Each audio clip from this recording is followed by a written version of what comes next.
Yo, what is going on, everybody? It is Chad here with BetHubb with another In the OT podcast. Today we are breaking down the NBA playoffs with the first round series about to get underway this weekend. And what I'm going to do for you guys is have two different separate podcasts and blogs for each conference, breaking down each series, giving you guys a couple of little gambling tips and who I expect to move forward with an official prediction. So we will start with the Western Conference here and start with the number 1 versus 8 seed, the San Antonio Spurs versus the Utah Jazz.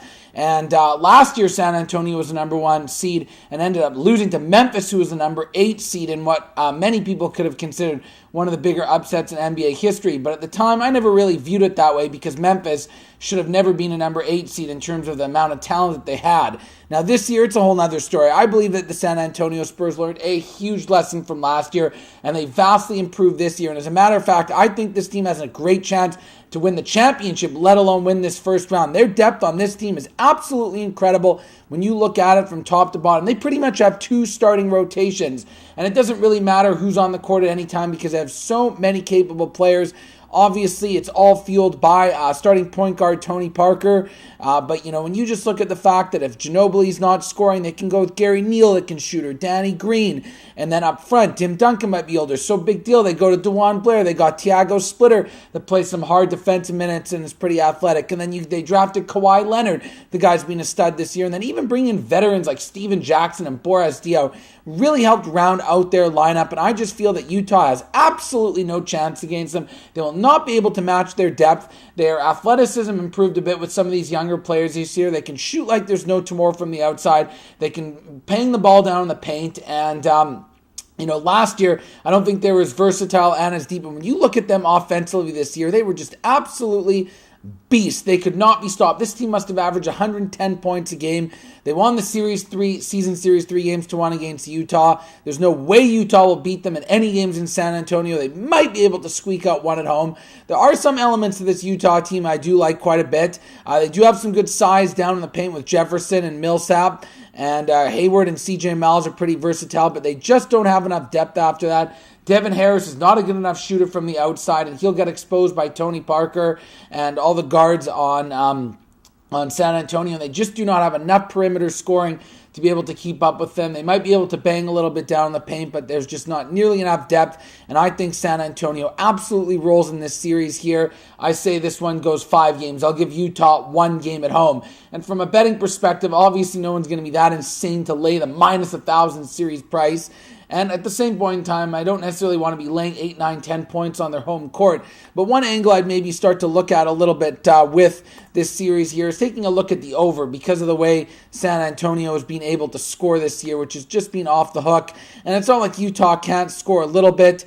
When you look at their first game, the total's 207. It's pretty high, so maybe I'll stay away from it. I thought it might be in the low 200s, but I just, maybe on the road would really be the only time you could support San Antonio if you could get them only laying 2 or 3 points, because anytime you're looking at double digits in a playoff game, the other team isn't necessarily going to quit, especially a team like Utah, so probably keep me off it from a betting perspective altogether in that series. Not too many angles there.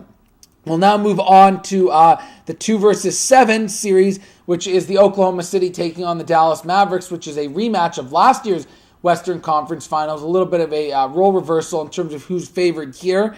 The Oklahoma City Thunder, big favorites in this series, minus 450 on the money line to win the series. And I think with good reason. I mean, we saw what this team was capable of doing in the regular season. They were pretty much in beast mode the entire year with their offense, which was nothing short of unstoppable. We know what Durant and Westbrook can do, the best 1-2 scoring combination in the league. James Harden, the best bench player, could be a starter. They like to bring him off the bench for energy reasons, but that trio of scores is probably the best in the league. And when you look at them, they have some pretty good depth at the forward positions with the likes of, Serge Ibaka and what Perkins can do defensively. So I think that that's going to work well for them here in this series. You look at other guys like Thabo Safalusha, sort of one of these veteran shutdown perimeter defenders, which they might need a little bit on Dallas to contain someone like a Jason Terry who can get hot from the outside, or keep a soft Vince Carter in check, which shouldn't be a problem. But, when it comes to Dallas, you'd think that they might be the type of team that could give them a shot just due to the fact that they're a veteran team and they won last year. But I just don't see it happening. They're very average this year, 36-30 in the regular season. They're just too old. Oklahoma City is going to run them off the floor. They're going to be just too athletic for them to contain.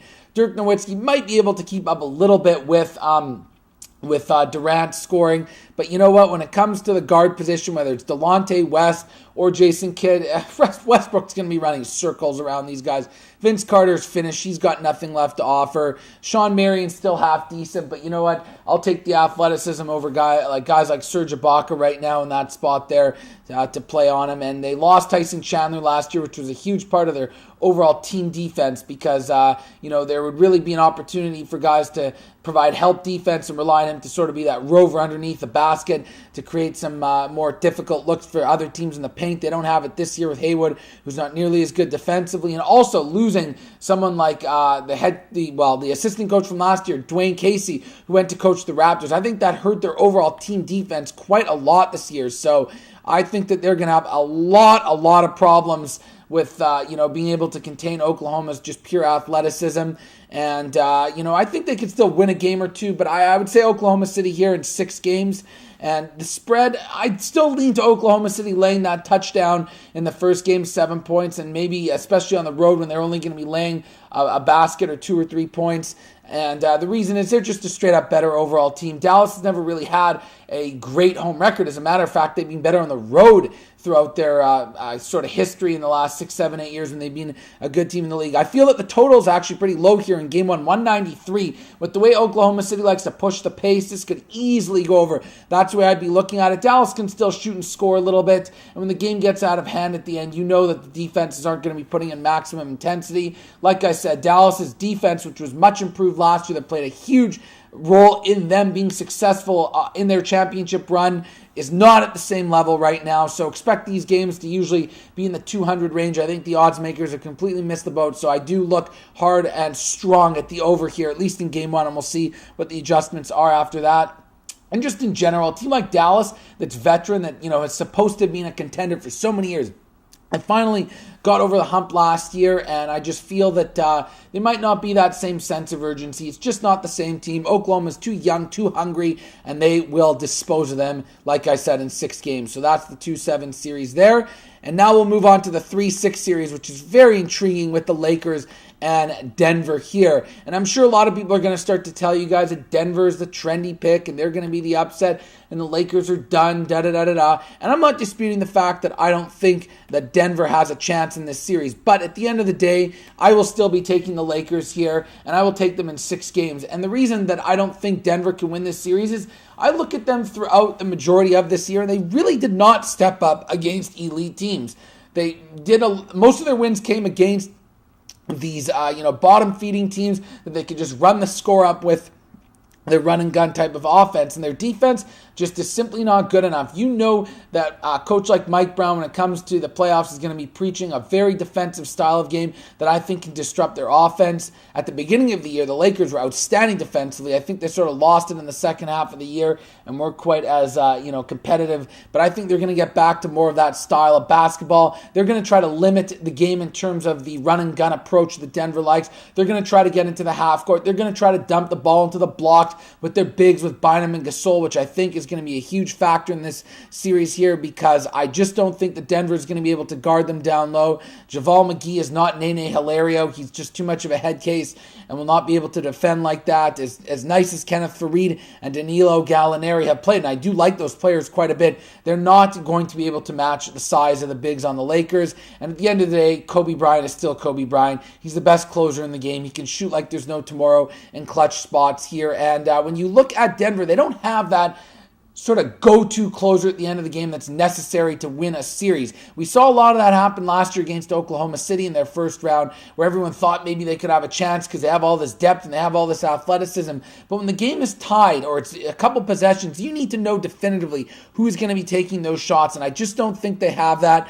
And I do believe that the Lakers getting Ramon Sessions was a huge upgrade offensively and defensively. He should be able to somewhat play with Ty Lawson. Aaron Aflalo has been a nice player this year, but you know what? Kobe Bryant will still be able to take care of him.